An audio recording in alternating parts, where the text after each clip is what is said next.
Good morning. Welcome to MS channel. This is National News with Jill. Let's take a look at today's headline. On 26th of October 2018, Deputy Education Minister Teo Min-Jin made a surprise announcement, revealed that secondary schools will go digital with the introduction of e-textbooks for students starting 2019. According to the Star, Teo said that secondary students will be able to download their textbooks as PDF files. The move is aimed to digitizing the schools and lighter the school bags. The Deputy Education Minister said that the ministry is discussing whether to let students download the e-books on their personal devices or on school computers. He stated that the e-textbooks only available in PDF file format for time being, but they will make it more interactive down the road, adding that students still have the option of using regular textbooks. However, the e-books will not be available for primary school students yet, as the ministry first plans to study the use of electronic devices at such an early age. Educationist N. Siva Subramaniam said that the move to digitize secondary school is timely and set to boost the education system. He added that the ministry can work with parent-teacher associations and private companies to equip the school.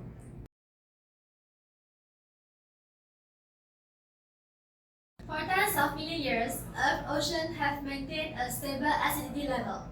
However, the pH level has dropped 30% since the Industrial Revolution, and lead the ocean to becoming more acidic. This is due to the fact that, since the Industrial Revolution, the anthropogenic release of carbon dioxide from the burning of fossil fuels has increased at an alarming rate of 280 parts per million to the current level of 400 parts per million. As atmospheric carbon dioxide level increase, so do carbon dioxide in the ocean, causing the ocean to become increasingly acidic. It is estimated that the ocean surface water could become 150% more acidic than pre-industrial times by the end of this century. This would result in a pH level that hasn't been experienced for over 20 million years. Ocean acidification can cause coral bleaching, a negative impact on marine organisms. Ocean acidification can cause coral bleaching, a negative impact on marine organisms. This further affects humans since we rely on the ocean for food and jobs in industries that harvest their food.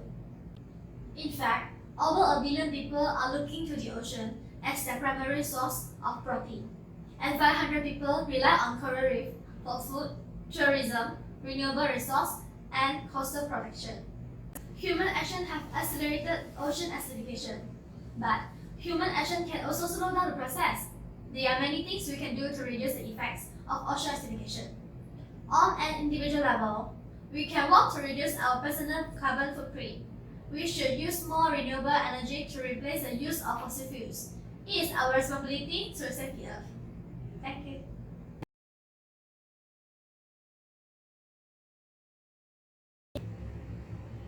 Hello everyone, I'm Wan. This is Animal News Now.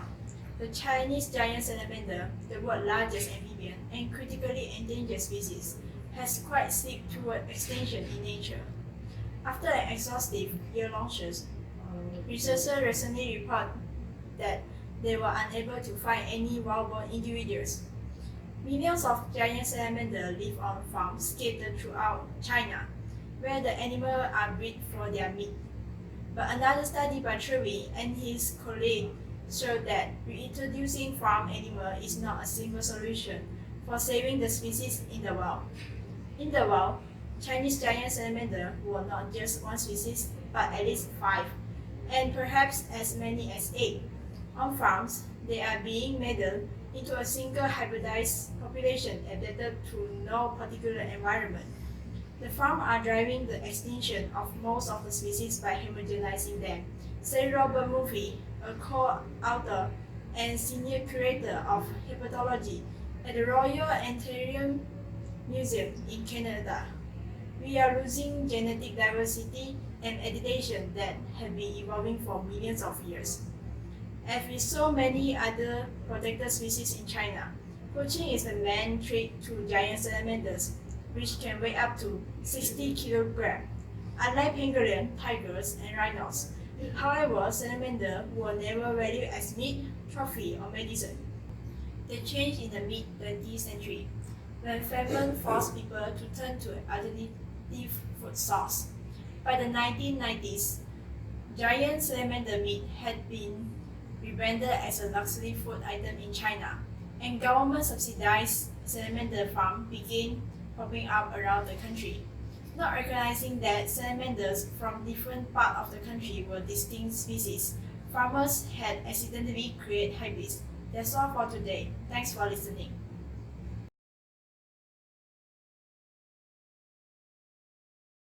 Good evening, I'm Liu Gansen. Welcome to the Technology News. What is the dark web? When we look for a website using a search engine, we are only searching the surface of what exists online. Actually, there are many areas of the internet that cannot be found via a search engine, such as online banking accounts that are password protected, and new websites that require a subscription, or websites that are deliberately hidden from view. There are also websites that can only be accessed if your computer is set up the right way. You may need specialized web browsing software such as Tor with an anonymizing browser to be accessed, since you cannot just open your regular browser and type in the address.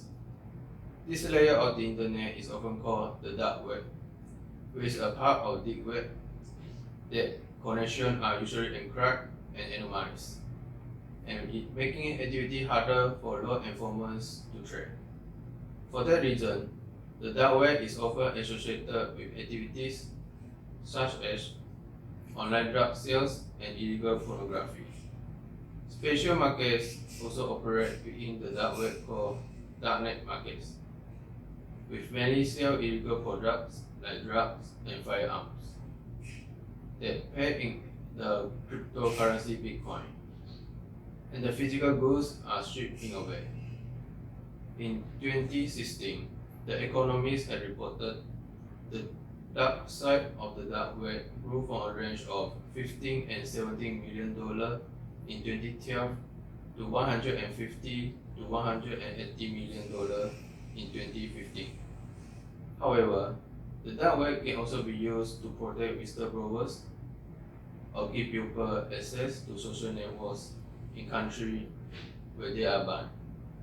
And that's the technology news for today. Thanks for watching. See you and hope you will have a great day.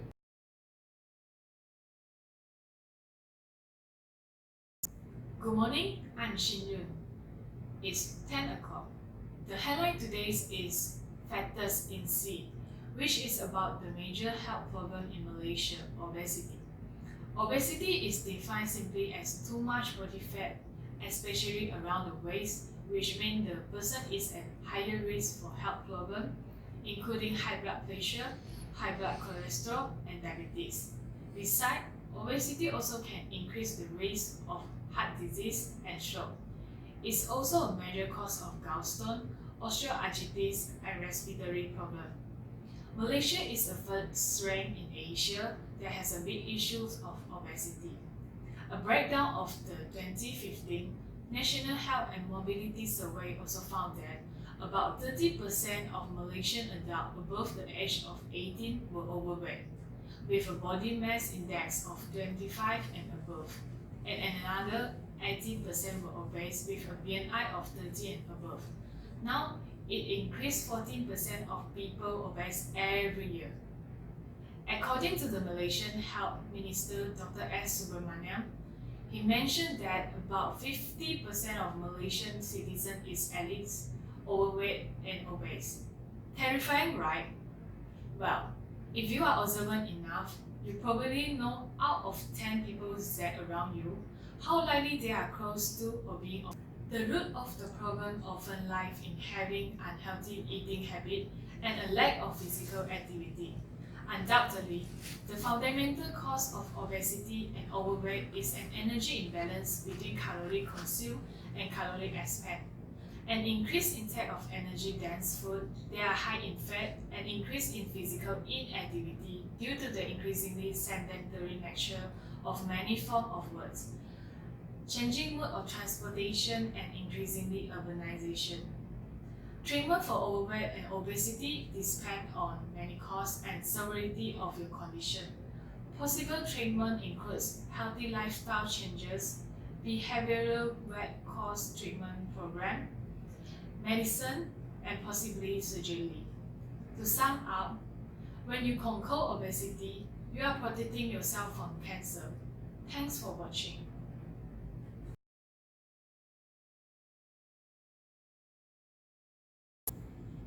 Hello everyone, I'm Nurujana Abdullah. Today I would like to share with you why sunscreen needs to be your beauty New Year's resolution for 2018. While it may be safe to assume that the use of sunscreen is only necessary for the summer beach days, why do most people assume that they don't have to wear sunscreen during the winter months? People usually use sunscreen badly. They don't apply it properly. They apply it once in the morning and they think it is good all day because they believe the false advertising such as all day waterproof, which is not true. They also think that in the winter, that because it gets dark earlier, there isn't much light around. Is that necessary? And the answer is, if there is enough light to stimulate the retina, there is enough light to stimulate the melanocytes and aging factors in the skin. It's not just a sunlight, it includes room light, laptop light, and fluorescent light.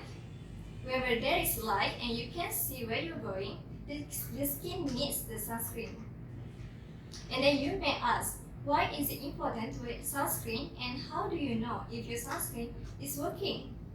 If people are not going to do it for cosmetic reason, they should do it at least to prevent the skin cancer as motivation that wearing sunscreen is worthwhile for a health reason. You know your sunscreen is working if you make it a habit of your daily routine. And you know the chance are with the repetitive applications, it is going to work as you're not going to have any areas of the skin color that are different than the areas exposed. The last question is, what is the proper way to layer the sunscreen with your skincare routine to get the most effective results? For the average young woman on the go, you may apply it before doing any makeup, straight after cleansing your face. If you put the sunscreen after your routine makeup, it is useless. And then the last question is, do makeup products such as tinted moisturizer, creams, lip balms, and foundation mixed with SPF really work? The truth of the matter is, cosmetic product with the sunscreen components or light shades components is basically a marketing concept to get you to use the product. Because when you start mixing the sunscreen with other components, it interferes the chemistry of the products. You should always use the sunscreen because it does not harm. And if you just rely on the cosmetic product for the sunscreen, you're just fooling yourself. That's all. Thank you.